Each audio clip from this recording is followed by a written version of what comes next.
Law 1. Never outshine the master.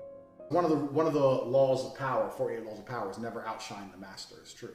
So if you go meet with a really important person, you go, oh, you know what? I'm going to give you a chance. If you double my sales for a week, I'm going to give you a chance. You'd be like, oh yeah, okay, fantastic. And you can sit there and pretend you don't realize this dude's just about to make a bunch of money off you. Okay, great. You don't want to be too smart. If you're smarter than the dude, it's going to piss him off.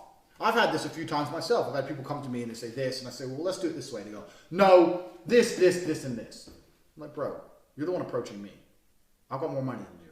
You're trying to do business. Don't come at me and tell me how things are. You have to be super careful with that because people's egos, an ego is more than enough to stop someone doing business with you. They'd rather lose money than damage their ego. People are in jail over their ego. Jail's full of egos. You insult someone, they shoot you in the head. That's how important a man's ego is to him. So you want to come along and start insulting people and go, no, this, or no, you're going to be making lots of money off me then. What am I going to get? That's not how you network. You got to play the fool sometimes. Yeah, great. That's a really good idea. I'm happy to do that for you. Yeah, great. Be careful.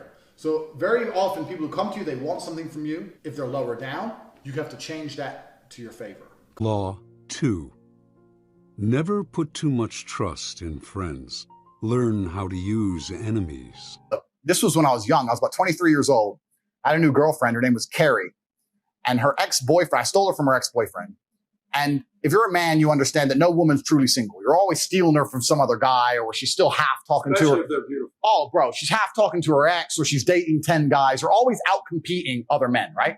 So I stole her from some dude. Dude got heartbroken, had no emotional control, like all the things we talked about. I was at her house. My car was outside her house. I was with my boy, Tony, my ex-friend. Me and Tony are in her house. She's talking to her friend. I'm talking with Carrie. We're all having fun. It's Friday night. 4 cars pull up. Boom, boom, boom, boom. These 6 guys get out with hammers. Knock on the door. It's her ex-boyfriend. Carrie starts panicking. He's crazy. He's crazy. I was like, listen, relax. I go outside with Tony. There's 6 guys with hammers. It's me and Tony, right? And he goes, bro, I don't even give a fuck about Carrie, but you're going to say sorry to me. I said, sorry for what? Because you stole my girl. You're going to say sorry. And then we'll just go away. I said, I'm not going to lie to you, my friend. I'm not sorry for fucking anything. I'm not going to lie to you. I'm sorry. And then my friend Tony next to me. And when I said that, I swear to God, when I said that in real time, because I don't take my eyes off the enemy, right?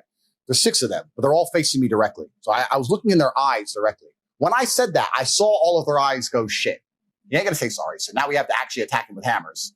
Do we actually want to attack him? At the time, I was British kickboxing champion. I was known in my town. They knew it was going to be messy, right? And I had one hand behind my back as well. I had nothing in it. I had nothing in it. Who knows what's back there? You had to do something, right?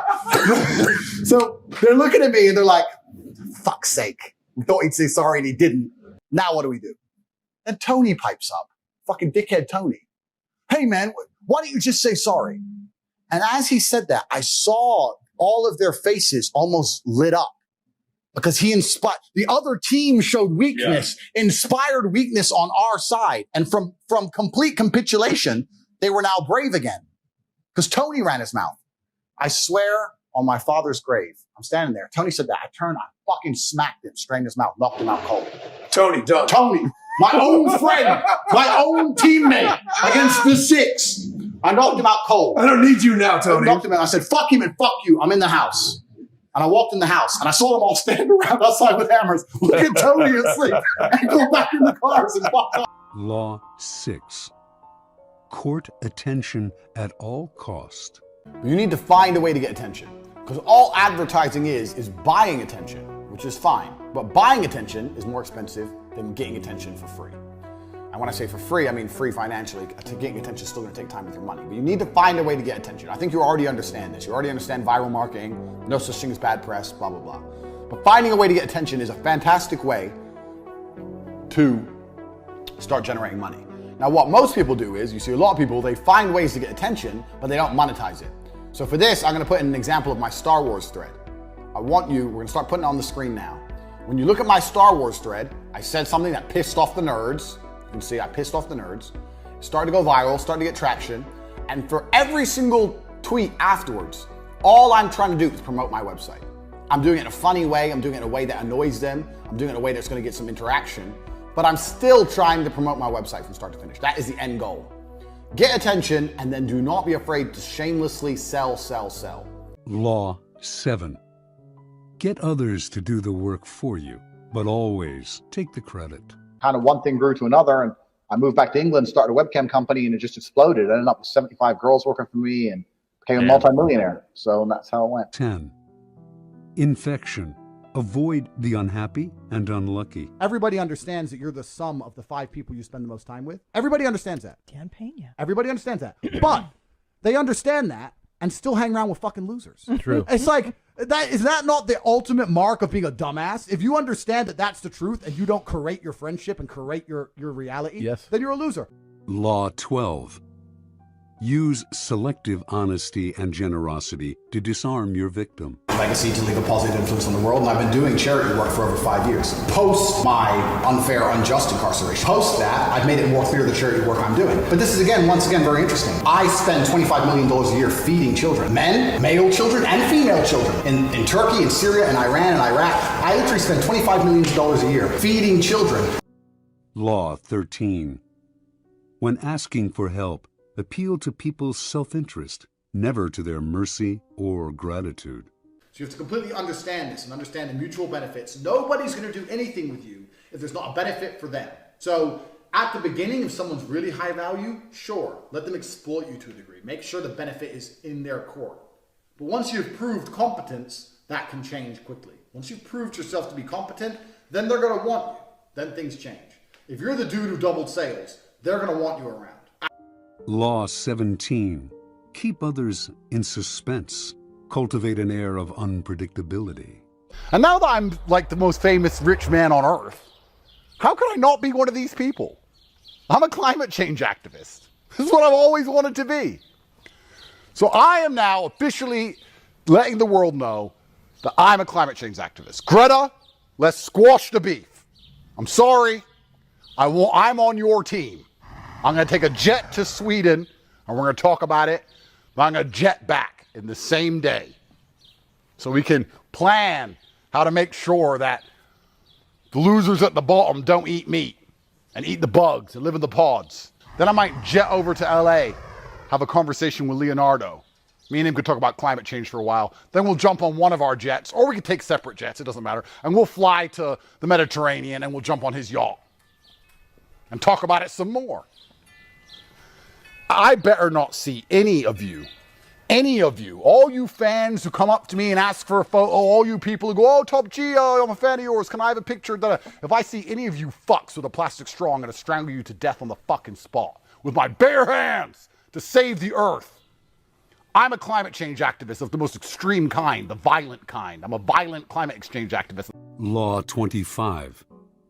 Recreate yourself. Do not accept the roles that society foists on you. Recreate yourself by forging a new identity, one that commands attention and never bores the audience. Personally, I'm an atheist. And when I say I'm an atheist, people seem to be a bit confused by this. I don't know why that surprises people, but I'm absolutely and utterly an atheist. And the reason I'm an atheist is because I believe that there is no grand plan. There's no God in the sky looking out for me.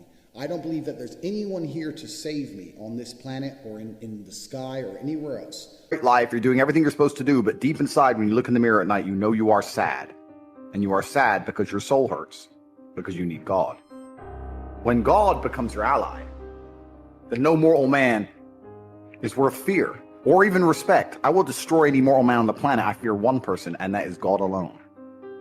So God just broke your heart on purpose to show you that the way you're living your life and the man you are simply are not good enough. What have you changed since? You need to get up and work so hard that even in the eyes of God, he is proud of you. Law 27. Play on people's need to believe to create a cult-like following. People have an overwhelming desire to believe in something. Become the focal point of such desire by offering them a cause, a new faith to follow. Keep your words vague but full of promise. Emphasize enthusiasm over rationality and clear thinking. Give your new disciples rituals to perform. Ask them to make sacrifices on your behalf. In the absence of organized religion and grand causes, your new belief system will bring you untold power. Hustles University, my school, which teaches 18 modern wealth creation methods. We're an online educational platform which teach people how to make money so they can break free. It's an unfortunate reality that if you want to be free from the matrix, you're going to need money to do that. It's very difficult to do if you're poor. And that is what we teach. Not only the ways to get rich, but also the mindset you should have once you're rich to ensure you're never a slave again. Law 28. Enter action with boldness. If you are unsure of a course of action, do not attempt it. Your doubts and hesitations will infect your execution. Timidity is dangerous. Better to enter with boldness. Any mistakes you commit through audacity are easily corrected with more audacity. Everyone admires the bold. No one honors the timid. You're not going to. Yeah, World War II, who won? Yeah, We won. We won. Last 15 fights I've won by knockout, you're next. Yeah. Oh, I'm next. Yeah, Okay, you are. we will see. Yeah. 60K over here. I'm going to knock him out within 2 rounds most, and whoever I have next I feel sorry for. Good shot there from Tate. He did say the second round. Law 32. Play to people's fantasies. The truth is often avoided because it is ugly and unpleasant. Never appeal to truth and reality unless you are prepared for the anger that comes from disenchantment. Life is so harsh and distressing that people who can manufacture romance or conjure up fantasy are like oases in the desert. Everyone flocks to them. There is great power in tapping into the fantasies of the masses. Everything I was telling you earlier about wanting to be innocent. They're saying, oh, I've been here, I've been there. I'm like, shut the fuck up. You're talking to some dude. He doesn't want to hear where you've been. He knows you can't be a 10 talking about how you've been to Dubai to some fucking dude in Minnesota who's fat. He ain't gonna ever believe that he's gonna get you that way. You gotta lie to him. You gotta lie to him. She's like, lie and say what? Say that you've never been anywhere because you don't trust men. You can't find a man who's serious. Make him think that if he's serious about you, that nothing else matters. Wow, that's you gotta put a famoose on it.